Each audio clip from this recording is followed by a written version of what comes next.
Hello, welcome to Storytime. Today we're reading Adana the Earth Dragon by Debbie Kupfer. Artwork by Wijesiri. Once upon a time, there was a small brown dragon called Adana. Adana was an earth dragon, and Adana was very sad.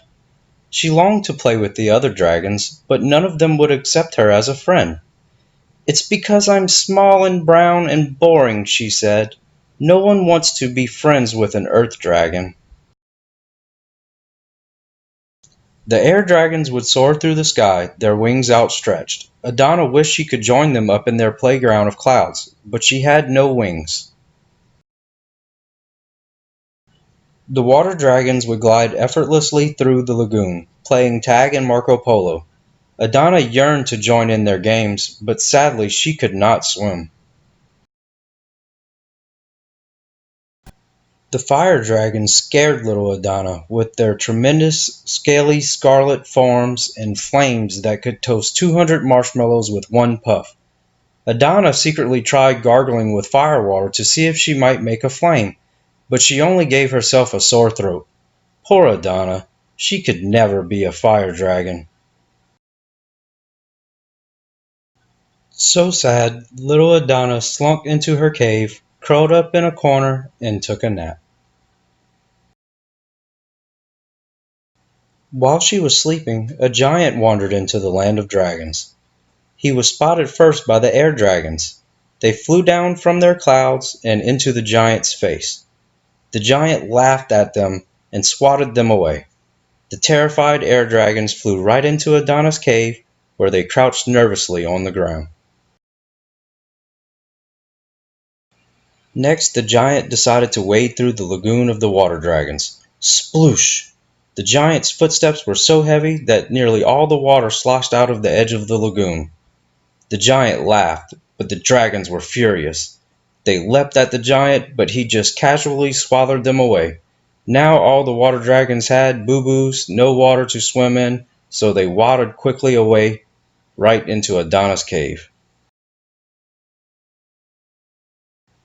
The giant shook himself off and wandered on towards the lair of the fire dragons. Inside Adana's cave, it was getting rather crowded. A couple of the braver dragons peeped out of the doorway and saw the giant walking towards the fire dragons. Good, they thought. The fire dragons will put a stop to him. The fire dragons were busy playing toss the fireball and didn't see the giant coming until it was too late. He marched right into the middle of their game. The fire dragons were furious. They shot their flames at the giant, but the giant just shrugged off their attacks. His skin was far too thick to be bothered by their puny flames. The dragons continued trying to attack, but it was no use, and eventually they too were forced to flee to Adana's cave. Adana woke up and stretched. She looked around her cave. What were all those other dragons doing there? Excuse me? She asked, blurry-eyed from sleep. Why are all you in my cave? The dragons all started talking at once. There's a giant. He's big. He's scary. Help us. But, but, you're dragons. You breathe fire. You fly. You soar through the water. I'm just a little earth dragon. But the giant, he's mean. Slowly, Adana walked to the door and looked out. The giant was stomping around. Hey, he's messing up the flowers, she said angrily. He can't do that. But what could she do? The giant was much bigger than her, and she didn't want to get stomped on. And if all the other dragons couldn't match the giant, what could one little earth dragon do? She turned back to the other dragons crowded in her cave. They looked at her with frightened eyes. There had to be something, but what? What could an earth dragon possibly do that all the other dragons could not? Adana nervously paced the ground, making clouds of dust in the air of the cave. Some of the dragons started to cough. Adana looked down at the tracks she was making in the soft earth on the floor of the cave. That was it. She could dig. Adana started digging. What are you doing? Asked the other dragons. But Adana didn't answer. She was too busy digging. Soon she had made a hole, and the hole widened into a tunnel and then a corridor, but Adana kept going. Cautiously, the other dragons peered down the hole, but the sound of the giant's footsteps above made them too scared to enter the tunnel. Adana could hear the giant's footsteps also, but she wasn't afraid. The giant was stomping the flowers and had to be stopped. Adana reached a point just underneath the surface of the ground. She made a tiny hole and looked out. The giant was resting on a rock. "Yoo-hoo!" called Adana. The giant scratched his head, causing clouds of dust to cascade to the ground around the rock. He looked around, but he couldn't see Adana. "Yoo-hoo, Mr. Scary Giant," said Adana from her hiding spot. "Why are you messing with our flowers?" "Flowers?" said the giant, slowly, obviously confused. "Yes, flowers," said Adana, and continued digging her tunnel towards the giant. Finally, her tunnel was just in front of where the giant was sitting. "Yoo-hoo, Mr. Smelly Giant," called Adana. "Wow, your feet sure are smelly," she said. "Is that why you're stomping on our flowers, to make your feet smell better?" Adana poked a small hole just by the giant's little toe, and poked the bottom of his toe with her front claw. "Ooh, that tickles," roared the giant, jumping up from the rock. Adana had to be careful now that she didn't get stomped on. After all, she was a very small earth dragon. But in the earth, she was swift and was able to avoid the giant. And as the giant moved forward, Adana kept poking her claw through the earth and tickling his toes. At first the giant started to chuckle. Then he started to guffaw, the sound of his laughter echoing through the land of the dragons. The rest of the dragons in Adana's cave edged towards the entrance of the cave. What was Adana doing out there? "We should help her," said one of the water dragons. "Oh no, I'm not going out there again," replied an air dragon, letting out a puff of hot air through his nostrils. The other dragons nodded in agreement. By now, the giant was rolling on the ground in uncontrollable laughter. The laughter was having an alarming effect on Adana's tunnel. As he laughed, the vibrations brought down cascades of dirt on top of Adana. For the other dragons, this might have been a problem. They didn't like getting their beautiful scales dirty.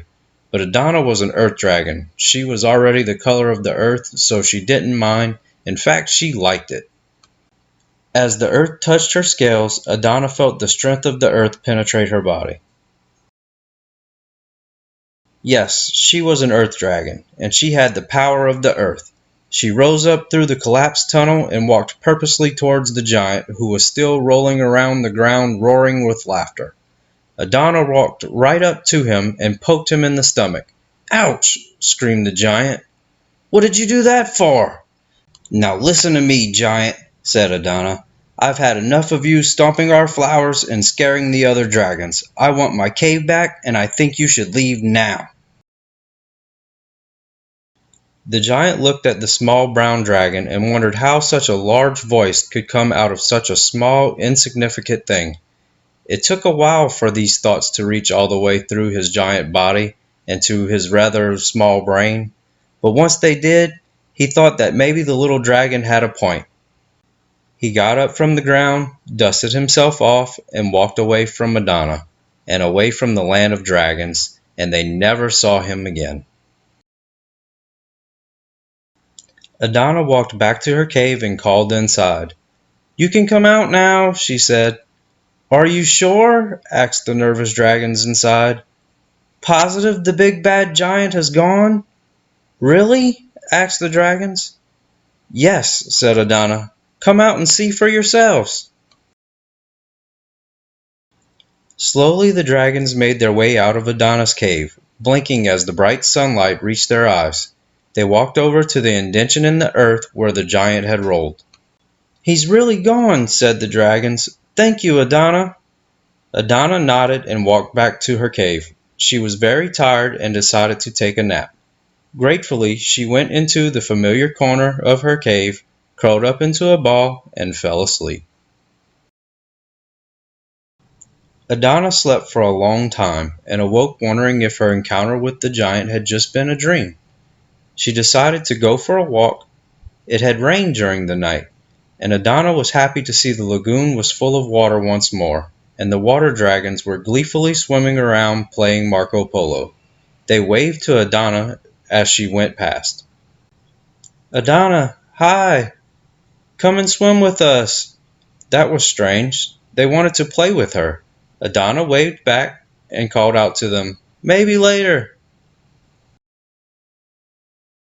She looked up into the air. The air dragons were flying in and out of the clouds. They spotted Adana and glided down towards the earth and hovered in front of her.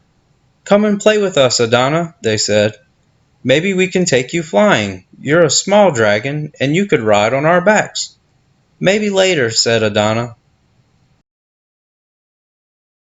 The fire dragons were playing Toss the Fireball. They stopped when they saw Adana. Our hero, they shouted. 3 cheers for Adana! From that day on, Adana was always included in the dragon games, for they had learned that even a small brown earth dragon could do big things.